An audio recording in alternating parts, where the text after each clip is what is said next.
La suite de Bébé-Toute. Deuxième partie. Les enfants écoutaient leur père en silence. Quand moi j'étais petit, continua-t-il, m'y travaillait chez un vieux monsieur, le dernier descendant d'une très grande famille. Un jour, lui a dit à moi: « Viens un peu ici, petit homme. Comme tu es bien sage, je vais te dire un secret. Connais-tu l'histoire de Bébé-Toute ? Écoute bien que ça, lui la raconte à moi. » Tout commença à l'époque des premières grandes familles qui vinrent s'installer dans l'île. Il y avait alors, dans une propriété de Saint-Gilles-Léo, justement, une belle dame. Elle était aussi bonne que belle. Tout le monde l'aimait, sauf une méchante femme, très laide et surtout très jalouse. Cette vilaine créature était de plus une terrible sorcière que chacun craignait beaucoup.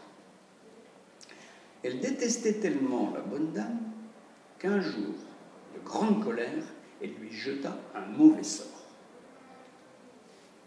Quand Lula va mourir, Lu sera transformée en oiseau.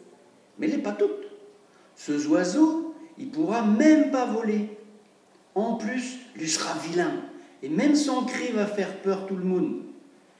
Et, cracha encore l'horrible sorcière, tout ça va finir seulement le jour où un petit enfant n'aura le courage d'entendre son cri tout seul dans la nuit.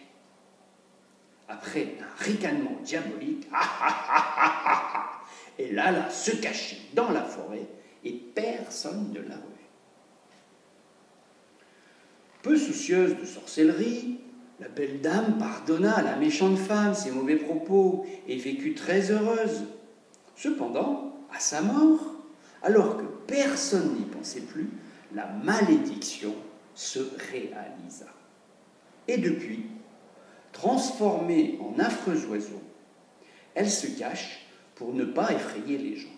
Pourtant, de temps en temps, elle ne peut s'empêcher de leur faire entendre son cri terrifiant. Elle en est vraiment attristée.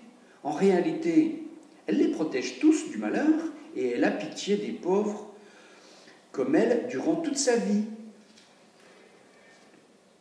Zot, il comprend maintenant à cause il ne faut pas avoir peur, continua le père des enfants.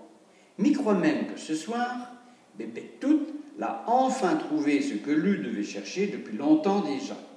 Et en plus, au lieu d'un seulement, Lu l'a trouvé 2 petits-enfants courageux. Mais croit bien que demain, personne n'y entendra plus Bébé-Toute, conclut gravement le chef de famille. Mais déjà, les enfants ne l'entendaient plus. Dès la fin de l'histoire, ils s'étaient tous endormis. L'homme et sa femme mirent leurs enfants au lit, après quoi ils écoutèrent.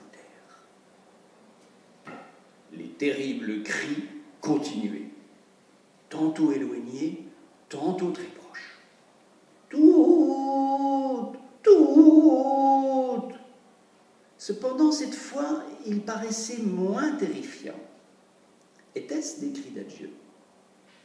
Ils se firent de plus en plus espacés et semblèrent venir de plus en plus loin, comme de l'autre côté de la ravine Saint-Gilles. Tout, tout. Puis le calme revint. Plus rien. Le maléfice était totalement conjuré.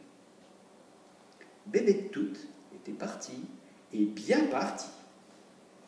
Et l'année suivante, quand revint le carême, l'étrange cri ne se fit plus entendre. « Le oiseau invisible est sûrement mort, dirent alors certains. Fantôme, il a dû partir rejoindre sa bande, laissèrent entendre d'autres.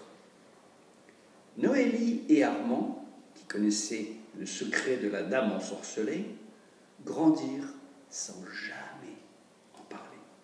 Ce n'est que bien plus tard qu'ils racontèrent l'étrange aventure à leurs enfants, puis à leurs petits-enfants. Un pépère.